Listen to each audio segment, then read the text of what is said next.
Isso explica muito por que a nossa política no Brasil está tão ruim, né? Porque tecnicamente nossos governadores não sabem nada, né? Essa é a realidade, porque fala da boca para fora, não pensa para falar, não lê um processo ou não entende de uma licitação para falar coisas absurdas como falou.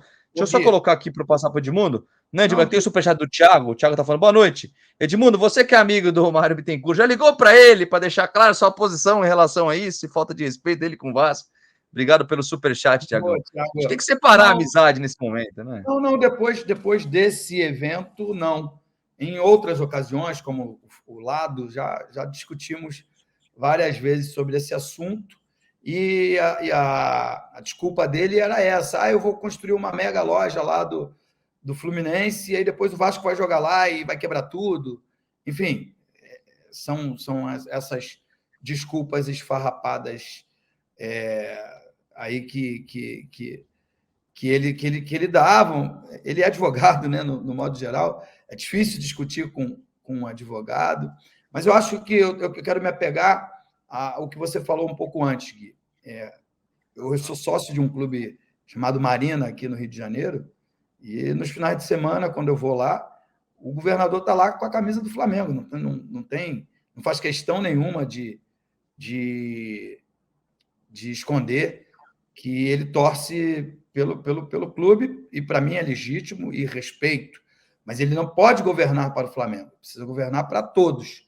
Foi eleito por todos, né? Por todos os cidadãos da cidade do Rio de Janeiro. Por isso que eu bato na tecla. Temos que estar muito atento na hora de votar.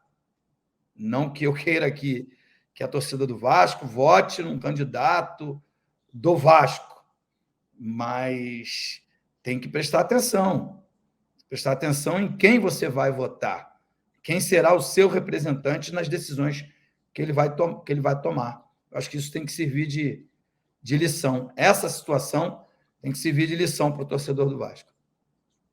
Estou vendo uma revolta grande aqui do pessoal. Aí, o Edmundo, quando sai esse tipo de informação, eu acho que já era esperado, né? Até porque a gente comentou que isso deveria acontecer, né? De vão empurrar com a barriga, o governo deixou claro, explícito que estava do lado do Flamengo e do Fluminense, mas do Flamengo, né? Mas dos dois, né? Isso ia acontecer, acho que o Vasco sabia disso, né? O Luiz Melo já ia participar de qualquer forma hoje do programa na Sport TV. Mas o que dizer depois de sair uma notícia dessa? O que fazer, Edmundo? É muito complicado, porque assim, pode entrar na justiça, o Maracanã continua sendo público e o Vasco, por mais que o Flamengo não responda, que foi uma reclamação do Luiz Melo hoje, inclusive, ele falou, gente, o problema é que eu mando um pedido para jogar no Maracanã, o Flamengo não me responde, não responde, eu tenho que entrar na justiça toda vez que eu for jogar no Maracanã, e é algo que vai ganhar, ele vai ganhar, porque é público o Maracanã, então o Vasco vai poder jogar lá. Então, a solução seria muito simples, cara. É só sentar os três clubes, porque o Botafogo não tem interesse. Por isso que eu não coloco o Botafogo. O Botafogo já se colocou fora disso. Sentar na mesa ali, sentar, conversar e. Como agir depois de um momento desse, Edmundo? Continuar batendo na tecla de ou responde ou entra na justiça, como deve fazer contra o Santos, né? Porque o Flamengo é muito grande para responder, né? Não responde nenhum ofício, nada que mandem para ele, né? Se não tem diálogo, tem que ir às vias de fato. Mas eu acho que a diretoria do Vasco tem que fazer valer o direito do Clube de Regatas Vasco da Gama, assim como outros. Na live passada, Gui, você me perguntou se o Vasco ganhar a concessão deve proibir Fluminense e Flamengo de jogarem no Maracanã. Não, não. Não é porque eu sou vascaíno que eu acho que o Maracanã tem que ser exclusivo do Vasco. Não, eu penso diferente. O Maracanã foi construído com dinheiro dos rubro-negros, dos tricolores, dos vascaínos, do botafoguense e dos demais clubes. Hoje, as arenas elas custam mais do que os estádios antigos, né? Que eram feitos de cimento, né? E não tinham os camarotes, não tinha esse luxo que tem hoje. Então, hoje é mais caro jogar lá. Então, alguns times não têm grana para alugar o Maracanã.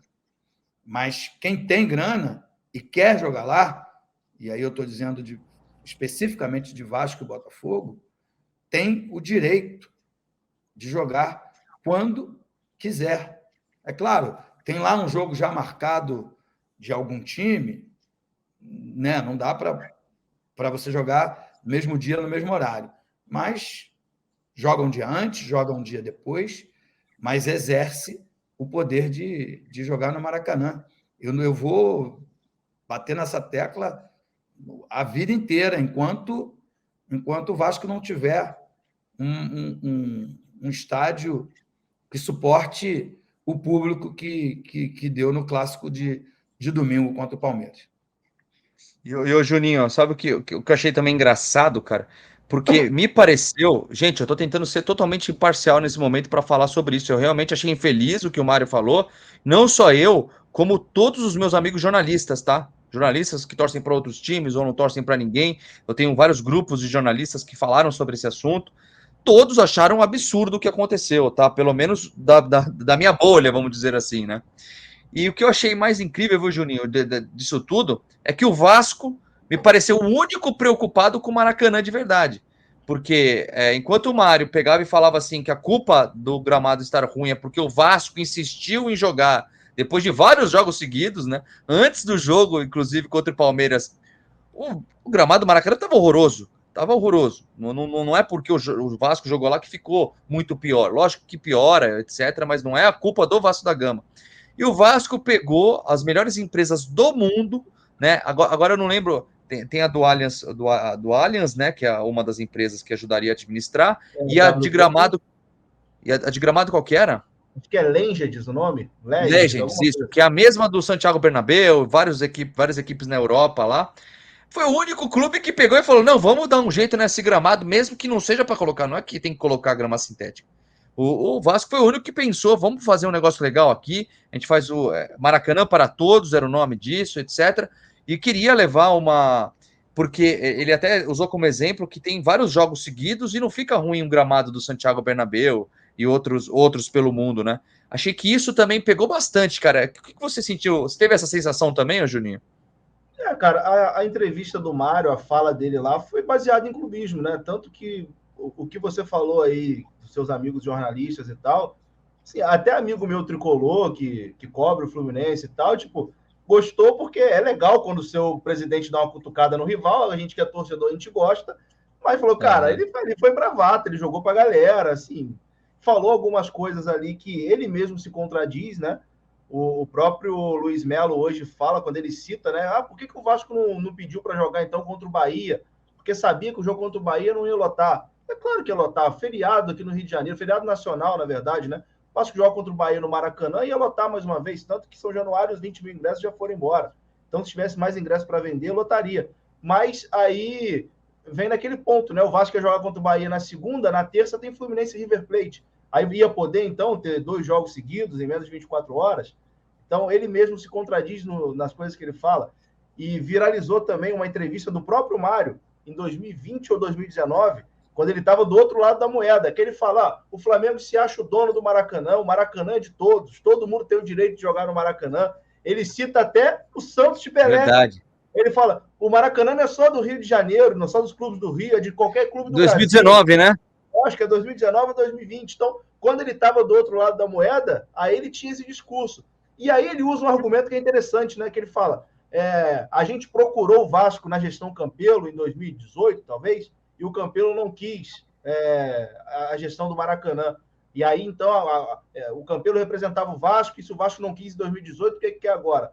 O Vasco não pode mudar de opinião, mesmo com outra Não diretoria, pode. mas ele pode mudar o discurso dele, que era um em 2020 e é outro agora em 2023. Então, assim, foi um discurso que ele jogou para a galera. Como eu disse, é uma guerra de narrativa, que é importante também, você emplacar sua narrativa é importante, mas eu acho que ele não conseguiu emplacar, acho que todo mundo percebeu que foi uma galhofada baseada em muito clubismo, parecia um torcedor de Twitter argumentando ali, falando, não parecia um presidente, e como você disse, cara, eu concordo plenamente que ninguém está preocupado com o Maracanã. Se eles estivessem preocupados realmente com o Maracanã, eles estão nessa administração aí, sei lá, 5 anos, já 4 anos, renovando. O gramado sempre foi um lixo, cara. Sempre. Com o Vasco jogando lá ou não, o gramado sempre foi muito ruim. Todos os times que jogam lá reclamam, eles não dão jeito. O Flamengo e o Fluminense vem provando a cada ano que eles não têm competência para administrar o Maracanã, porque o gramado está sempre uma merda. Não é competência, não, Juninho. não é falta de competência, não. É falta de Ô, dinheiro. É falta de deve ser. dinheiro. Não, é verdade, é verdade. O Flamengo não quer pagar sozinho. Se eu uso junto com o Fluminense tem que pagar junto, tem que pagar igual. Eu sei disso. O Flamengo paga a conta sozinho, ele paga, e depois ele manda o valor para o Fluminense. E existe uma dívida gigante do Fluminense com o Flamengo, só de administração de Maracanã. E tem um ponto que eu acho muito interessante. E aí o Flamengo acha que é injusto ele mesmo, ele pagar sozinho pela manutenção, que é caro a manutenção, e o Fluminense usufruir também. Agora, duas coisas que me chamam a atenção nisso. Primeiro, por que raios o Flamengo não quer dialogar com o Vasco? Porque seria muito mais interessante para o Flamengo ter o Vasco como parceiro. O Vasco tem uma torcida capaz de sustentar o Maracanã, de pagar as coisas que o Fluminense não paga. Seria menos. Exatamente. Enfim. Não, mas aí, Juninho, tem explicação. É o medo da gente passar eles? Não, eles têm parcerias em outros campos. Tanto no Campeonato Carioca, só os dois assinaram com a televisão. Entendeu? Eles têm outras parcerias. Inclusive, essa dívida é uma parceria. Se você me deve e eu não te cobro, é porque a gente é parceiro. Fica estranho, né? Se fala, mas não faz, né? E então, isso, o Flamengo não se pronunciou, né? Não, parece que o Flamengo mandou um assistente para falar, né? Vai lá, amigo, eu não quero me indispor, não. Vai lá você lá, fala lá o que você quiser.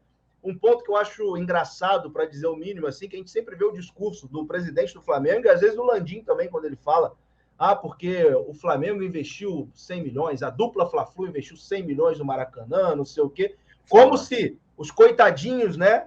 O Maracanã estava largado, tadinho, eles tinham outra opção, né? Como se eles tivessem outra opção, a opção única não é o Maracanã, eles vão lá, investem no Maracanã, beleza, investiu, realmente investiram, mas, cara, todo jogo eles lucram milhões com um negócio que é público.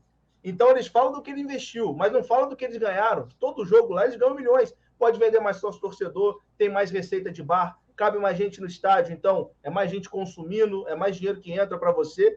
Então, eles só falam do que eles investiram, mais do que eles ganham lá semanalmente jogando no Maracanã. Aí isso não entra na conta, né? Aí bota na justiça que são clubes filantrópicos. Então, eles estão pegando esse lucro, estão devolvendo para o governo para investir em saúde, educação, segurança? Não estão. Então, pelo amor de Deus, né? Conta outra historinha, porque é só bobo para acreditar nesse conto deles aí.